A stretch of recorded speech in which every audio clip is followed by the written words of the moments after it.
Hello friends, இன்னைக்கு நம்ம பார்க்க போகிறது ஜாப்பனீஸ் அனிமே சீரிஸ்னா ரிபான் செவன்டிங் மிஷன் சீசன் 2 எபிசோட் 6 தான் இன்னைக்குள்ள வீடியோவில் பார்க்க போகிறோம். இந்த எபிசோடில் நிறைய ட்விஸ்ட் அண்ட் டர்ன்ஸும் ஹிடன் டீட்டெயில்ஸையும் வச்சிருப்பாங்க. பட் நான் அதை உங்களுக்கு டேரெக்டாகவே எக்ஸ்பிளைன் பண்ணுறேன், ஏன்னா அப்போ தான் உங்களுக்கு கதை புரியும். அண்ட் இந்த எபிசோடில் கொஞ்சம் நிறைய டீட்டெயில்ஸ் இருக்குது அப்படிங்கிறதுனால சில விஷயங்களை கொஞ்சம் நீங்கள் பார்த்தே புரிஞ்சுக்கூட ட்ரை பண்ணுங்க. சரி வாங்க நம்ம இன்னைக்குள்ள கதைக்குள்ள போகலாம். இன்னைக்கு நம்ம பார்க்க போகிறது ரிபான் செவன்டிங் மிஷன் சீசன் 2 எபிசோட் 6.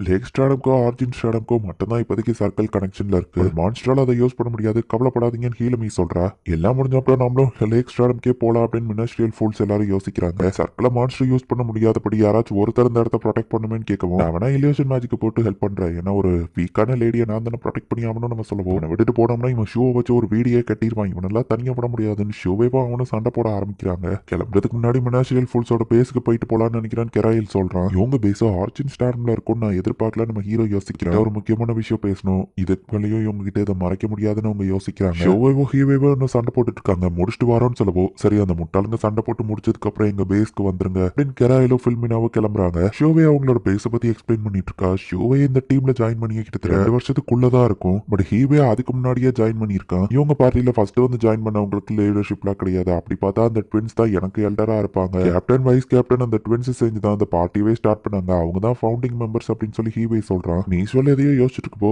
என்ன யோசிக்க அப்படின்னு நம்ம ஹீரோ கேட்கறான். ஓ மாஸ்டர் பாக்ஸோ, ஆக்சுவலி அந்த ட்வின்ஸ் இல்ல ஒண்ணும் இல்ல, நான் தேவையில்லாம ரோமர்ஸை பரப்பக்கூடாதுன்னு நம்ம சொல்லுவோம். சொல்லி முடியண்டா இல்லைன்னா அதை பத்தியே திங்க் பண்ணுவேன் நம்ம ஹீரோ யோசிக்கிறான். இவங்க பேஸ்ன்னு இவ்வளவு மொக்கையா இருக்கு அப்படின்னு மத்தவங்க பார்த்தா இது ஒரிஜினல் பேஸ் கிடையாது. இரண்டு இடத்த திறந்து ஹீவே அவங்களை கூட்டிட்டு போறேன். எல்லாரையும் நான் இங்க கூப்பிட்டதுக்கு ஒரு காரணம் இருக்கு. எங்களோட அப்ஜெக்டிவ் என்னங்கிறத அவங்ககிட்ட சொன்னாதான் கரெக்டா இருக்கும். ஃபர்ஸ்ட் இந்த டஞ்சனோட விஷயம் பத்தி நம்ம சில விஷயங்களை பேசணும்னு சொல்லவும், டஞ்சனோட லோவஸ்ட் ஃப்ளோருக்கு போறவங்களுக்கு ஒரு சிங்கிள் விஷ் கிடைக்கும். டஞ்சன் பாஸை தோக்கடிச்சா அந்த காயினை வச்சிருக்கிறவங்கள மட்டும்தான் அந்த விஷயம் கேட்க முடியும் அப்படின்னு சொல்லி ஹீவே சொல்றான். பக்கத்து சிட்டில இருக்கிற ஒரு டஞ்சனை அப்படி ஒருத்தங்க கிளியர் பண்ணிருக்காங்க. அவங்க விஷயம் நிறைவேறி இருக்கு. ஆனா விஷயம் நிறைவேற்றப்பட்ட அப்புறமா அந்த டஞ்சனே டெஸ்ட்ராய் ஆயிடுச்சுன்னு சொல்லுவோம். அப்போ உள்ள இருந்த மக்கள் லாமிஸ் கேட்கிறா, மக்கள் எல்லாத்தையும் அந்த டஞ்சன் எஜெக்ட் பண்ணிடுச்சு. ஸோ மக்கள் யாருக்கும் எதுவும் ஆகாது. வைஸ் கேப்டனும் நானும் எங்க விஷயம்னு சொல்லலான்னு முடிவு பண்ணிட்டோம். இதனால அதை மறைச்சதுக்கு மன்னிச்சுக்கோங்கன்னு சீக்ரெட் டோர் அவ ஓபன் பண்ணுவோம். இந்த இடத்துல ஒரு சீக்ரெட் டோர் இருக்கான்னு ஷோவைக்கே அது தெரியல. ஹாஸ்டலுக்குள்ள ஒரு பையன் தூங்கிட்டு இருக்கான். ஆக்சுவலி இவன் தான் எங்க பையன் அப்படின்னு சொல்லி அவங்க சொல்றாங்க. கேப்டன் கெராயிலுக்கும் வைஸ் கேப்டன் ஃபில்மினாக்கும் கல்யாணம் ஆகியிருக்கு. இவங்க கப்பல் அப்படின்னு சொல்லி எல்லாருக்கும் ஷாக்கிங்கா இருக்கு. இவங்க சண்டை போடுறத வச்சு கப்பல்னு யோசிச்சிருக்கேன். பட் இவங்களுக்கு கல்யாணம் ஆகி பையன் இருக்கும்னு தெரியாது அப்படின்னு நம்ம ஹீரோ யோசிக்கிறான். எங்களுக்கு கல்யாணமாகி 20 வருஷம் ஆகுது. ஆகா அண்ட் ஷீரோ இவங்களும் எங்க பசங்க தான் சொல்லுவோம். அது இன்னும் எல்லாருக்கும் ஷாக்கிங்கா இருக்கு. ட்வின்ஸ் அண்ட் உங்ககிட்ட ஒரே பிரசன்ஸ் நான் ஃபீல் பண்ணேன் அப்படின்னு சொல்லி மீஷுவல் சொல்றான். எப்பவும் கோலா இருக்கிற நீ இதை கேட்டு ஷாக்காவா நினைச்சோம் கேப்டன் சொல்லவோ, சாரி கேப்டன் பட் இதை நான் எதிர்பார்த்ததான் ஹீவே சொல்றான். அப்ப அது உங்களோட தம்பியா அப்படின்னு லாமிஸ் கேட்கவா, ஆக்சுவலி அது எங்களோட அண்ணன், நாங்க 3 பேரும் ட்ரிப்ளெட்ஸ் அந்த பசங்க சொல்றாங்க. இது ஒரு கிறிஸ்டல் காஃபன் தானே அப்படின்னு ஹீலமி சொல்றா. அது ஒரு மேஜிக் ஐட்டம், யோசரோட பாடியா அப்படியே டைம்ல ஃப்ரீஸ் பண்ணி வச்சிருக்கோம். இதுக்குள்ள இருக்கும்போது அவங்களுக்கு வயசும் ஆகாதுன்னு ஹீலமி சொல்லுவோம். ஆமா, ஏன்னா அவங்க கிட்ட நெகட்டிவ் பிளஸிங் இருக்குன்னு சொல்லுவோம். அது என்னன்னு லாமிஸ் கேட்கிறா. குட் கார்டு தான் எல்லாருக்கும் பிளஸிங்க கொடுப்பாங்க, பட் ஈவில் கார்டு இவனுக்கு நெகட்டிவ் பிளஸிங்க கொடுத்துட்டாங்க. இவன் உயிரை காப்பாத்துறதுக்காக தான் இவனை இந்த மாதிரி ஒரு காஃபனுக்குள்ள வச்சிருக்கோம். என் மத்த 2 பசங்களுக்கும் எந்த பிரச்சனையும் இல்லை, இவனுக்கு மட்டும் தான் அந்த ப்ராப்ளம் இருக்கு. இவன் தொடுற எல்லாமே டெஸ்ட்ராய் ஆயிரும். பட் இவன் ஓன் பாடியே டிகே ஆகும் அப்படின்னு சொல்லி நாங்க எதிர்பார்க்கல. பட் இவனோட பிளஸிங் வந்து ஹைப்பர் ரெக்கவரி, ஸோ இவனோட பாடி டெஸ்ட்ராய் ஆகி ரீபில்ட் ஆகிக்கிட்டே இருக்கும். அது ரொம்பவே வலிக்கும் அப்படின்னு சொல்லி ஃபில்மினா சொல்றா. ஹண்டர்ஸா திருடங்க பார்ட்டியை இவங்க வைப் அவுட் பண்ணும்போது ஒருத்தர் கார்ஸ் டெக்னிக்கை யூஸ் பண்ணிட்டான். அந்த ஏன்ஷியன் கார்ஸ்னால தான் இவனுக்கு பிளஸிங் ஆஃப் டிகே அப்படிங்கிற ஒரு விஷயம் கிடைச்சது. ஸோ எங்களோட விஷயம் எங்க பையனோட நெகட்டிவ் பிளஸிங்கை போக்கணும் அப்படிங்கிறது. இந்த கிறிஸ்டல் காஃபன் மேபி இன்னும் 2 வருஷத்துக்கு தான் எஃபெக்டிவா இருக்கும்.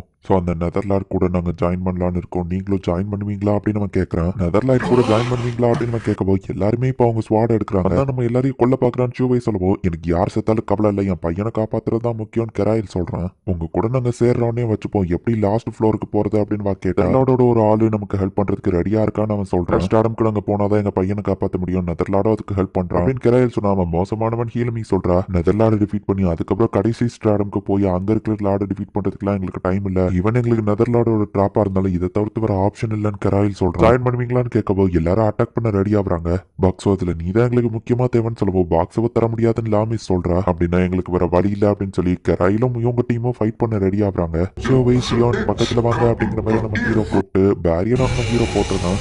இது நான் ஃபைட் பண்ணி தான் தீக்கணும்னு நினைக்கல, பட் ஆனால் எனக்கு ஒரு ஆப்ஷன் இல்லை அப்படின்னு கராயில் சொல்லிட்டு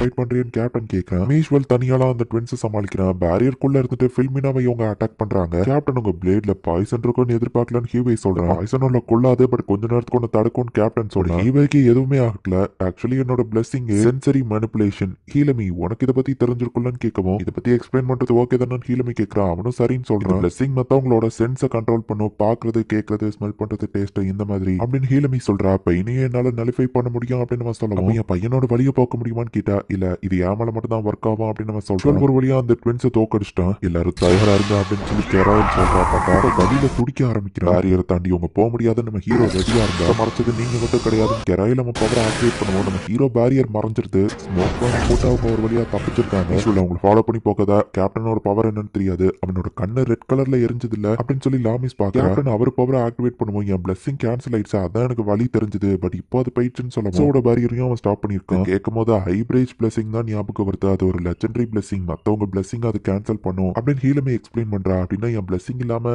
அட்லீஸ்ட் என் வெண்டிங் மிஷின் ஒர்க் ஆகும் நம்ம ஹீரோ யோசிக்கிறோம். இருக்கிற பையனை நம்ம எதுவும் பண்ண மாட்டோம்னு தெரிஞ்சுதான் அவங்க தைரியமா போயிருக்காங்க அப்படின்னு டேரக்டர் பியர் கிட்ட இப்ப போய் ரிப்போர்ட் பண்ணுவோம். அவங்களை குற்றவாளிகள் பார்த்த உடனே அரெஸ்ட் பண்ணணும்னு ரிப்போர்ட் பண்ணிட்டேன் அப்படின்னு சொல்லி டேரக்டர் பியர் சொல்றான். அவங்க இதை பத்தி முன்னாடியே பேசிருக்கலாம்லன்னு ஷோவை வருத்தப்படுறா. அவங்க பையனை நம்ம கிட்ட விட்டுட்டு போயிருக்காங்க, அவர் இன்னும் நம்ம மேல நம்பிக்கை வச்சிருக்காருங்கிற மெசேஜையும் விட்டுட்டு போயிருக்காரு அப்படின்னு சொல்லி ஹீவே சொல்றான். மேஜிக் சர்க்கிள் இல்லாம வேற ஸ்டார்டம்க்கு எப்படி போவாங்கன்னு மீஷ்வல் கேட்டா, நெதர்லாண்டோட ஆளுகிட்ட ஏதாச்சும் ஒரு டிவைஸ் இருக்கலாம், அதை அவங்கள டிரான்ஸ்போர்ட் பண்ணலாம் அப்படின்னு சொல்லவும், இல்ல ஒரு டஞ்சன் பாஸ் தோக்கடிச்சாலும் டிரான்ஸ்போர்டேஷன் சர்க்கிள் வரும் அப்படின்னு ஹீலமி சொல்றா. அது என்னமோ உண்மைதான் நம்ம ஹீரோ யோசிக்கிறான். கண்டிப்பா அந்த 4 பேரும் ஸ்ட்ராங் கிடையாது, எங்களோட மத்த பார்ட்டி மெம்பர்ஸை தேடி அவங்க போயிருக்கலாம் அப்படின்னு ஹீவே சொல்லவும், நேச்சுரல் ஃபுல்ஸ்ல எல்லாருமே ப்ராப்ளமேட்டிக் தானு ஹீலமி கேட்கறா. இன்னும் 2 பேர் எங்க பார்ட்டியில பேலன்ஸ் இருக்காங்க அப்படின்னு ஹீவே சொல்றான். ஃபர்ஸ்ட் நம்ம போயிட்டு அவங்க 2 பேரையும் நம்ம பக்கம் வர வச்சிடலாம் டேரக்டர் பியர் சொன்னா, பட் அவங்க எந்த ஸ்டார்டம்ல இருக்காங்கன்னு தெரியாது அப்படின்னு ஹீவி சொல்றான். அதனால இஷ்டத்துக்கு எல்லா ஸ்டார்டம்க்கும் டெலிபோர்ட் ஆகிறதுக்கு சர்க்கிள் இன்னும் ஒர்க் ஆக ஆரம்பிக்கலான்னு ஹீலமி சொல்றா. ஃபர்ஸ்ட் அப்ப இவங்களோட லேக் ஸ்டார்டம்க்கு போலாம் அப்படின்னு சொல்லி முடிவு பண்றாங்க.